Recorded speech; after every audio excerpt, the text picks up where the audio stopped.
the great journalist of Nigeria, Dr. Kemi, for Kemi Talks Media. It's Tuesday, the 26th of November, 2024. Let's talk about Simon Ekpa in Finland and the latest going on in the southeast. Yesterday was Monday, and this will be the first Monday after Simon Ekpa's arrest. Well, the sit-at-home happened. It is news, but the mainstream media has suppressed it so that it can't be big news. It is big news because now Simon Ekpa is behind bars and the people decided that they're going to stay at home. So who is really running the sit-at-home? All these false accusations on Mr. Ekpa is now showing itself. Many people in southwest Nigeria and the northern Nigerian pieces have not really grasped the whole idea of the sit-at-home, which is, to me as a journalist, a continued boycott of the incarceration of Nnamdi Kanu. The Southeast Nigerians are boycotting the fact that Kanu is still behind bars, so they decided every Monday nobody goes to work. Don't you know the Southeast Nigerians are the hardest working in this country? They're constantly working, day and night on things. Just go to River State and see it all. Or just go to Ibadan, where I'm from. At the end of the day, people don't want to know the truth, and I'll continue to tell the truth. Simon Ekpa is behind bars in Finland. Nothing new has come out of there. I will let you know if I get new information. But going to the south is that they said he controls, okay, sit at home, terrorism acts, all that, financing. It's not true. And when you look at Southeast Nigeria now, people didn't go out yesterday. Nobody went to work. The governors are not in charge of over there. All the governors in the past administration with Buhari and the ones now, none of them are doing much. Only the Ebonyi governor, Nwefiri, is the only one doing anything in Southeast Nigeria, Ebonyi State. Ebonyi is not having it. After all those killings that happened by herders and all that, Ebonyi is not having it. Peter and Bat, you're not doing enough for the people of Enugu. Because farmers got killed in Enugu this past week, coming from the farm. I'm not going to stop talking. These are people. They have a name. The faces of the victim must remain in the news. They must never be forgotten. Now let's go back to the whole sit-at-home thing. Some of you in Yoruba land, I see your racist or tribalist comments coming all over my comments saying the sit-at-home is a crippling thing. Nobody cares about the fucking economy, whether it's crippling or not. Release the people that need to be out and improve the economy. If Kanu is released, there'll be peace in that southeast.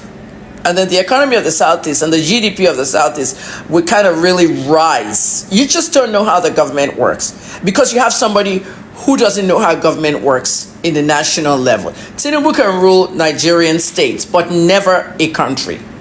How can I leave Nigeria at 764? I was crying at the Aboki guy, giving me $600 for 500,000. Now the same 500,000 is $300. Davido goes out there talking on the show that you've crippled the economy is in shambles. Don't you know how it affects the rich and the elite as well? Even if Davido's father is building some $2 billion power plant. Do you know how much $2 billion power plant? Do you know how much $2 billion is in Naira now? You guys are not serious. Simon Ekpa is not to blame for anything going on in the southeast that has to do with terror. I don't work for Ekpa. I don't know him. I don't know his people. Okay, I'm just telling you what a journalist should be telling you, and they will not tell you. Well, let's talk about this whole economy thing. Some of you saying that sit at home is crippling and all that. I just want the stupid comments. They're boycotting the incarceration of their leader. The government doesn't want them to have a leader, let alone sit at home.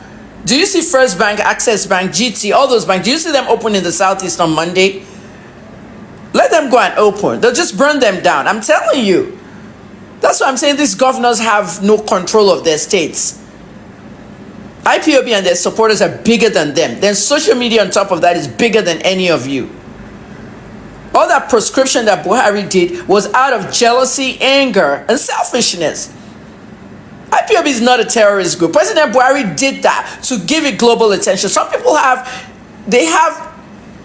me explain it this way.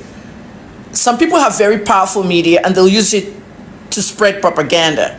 It's the same thing as government. Some government officials have this power and they'll use it to prescribe a group they don't like as a terrorist group. So the global anti and counterterrorism, pages will have them up there. Look at America's counterterrorism page at the State Department. I'm a terrorism expert.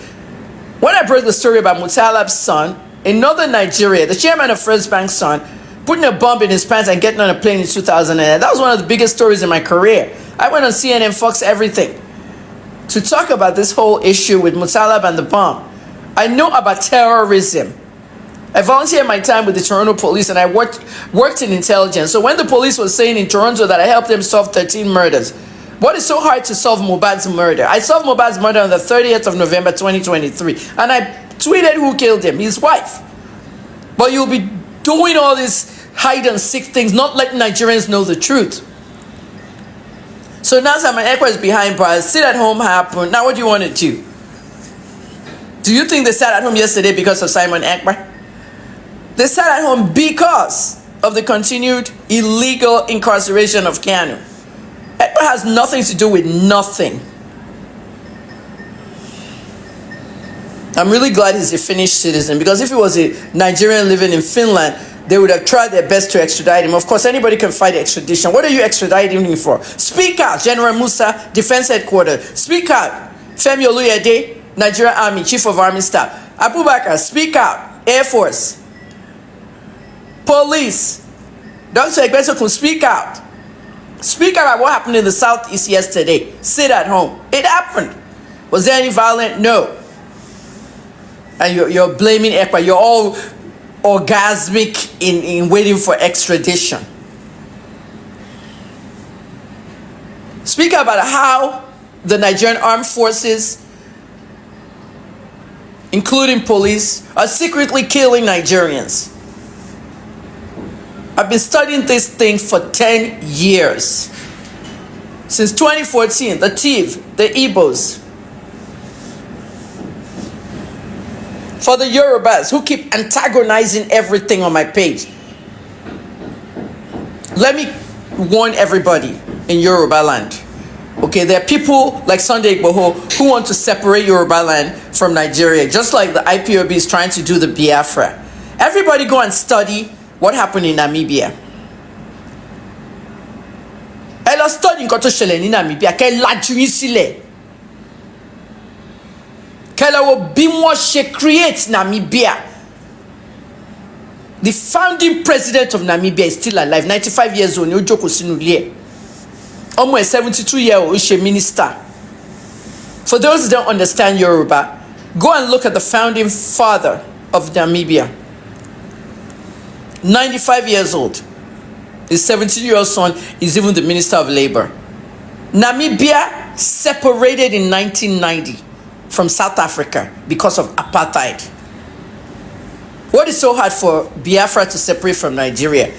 You're antagonizing them. Let them put their wishes in front of the right authorities. The same thing with Yoruba Nation. Yoruba Nation, Ekura Ilosi, number 10 Downing Street. I want to antagonize him. Etun lọ bá àwọn British. Kí lẹ fẹ́ fáwọn British ṣe? Wọ́n tún wá disgrace yín, wọ́n tún fún yín paper yín padà. Wọ́n láwọn wà in the business of separating any countries. Àwọn olóò organize Yoruba Nation náà. Tó ń gbé Sunday Igboho lọ sí 10 Downing Street. That was the wrong move. Mi ti sọ̀rọ̀ ní now. Àwọn belligerents Biafran war, àwọn yẹn ṣì wà ń bẹ̀. IPOB wọ́n follow àwọn belligerents because àwọn ní countries don't make sense nsìn. Ẹ wá lọ ń gbéwè yín fún British government.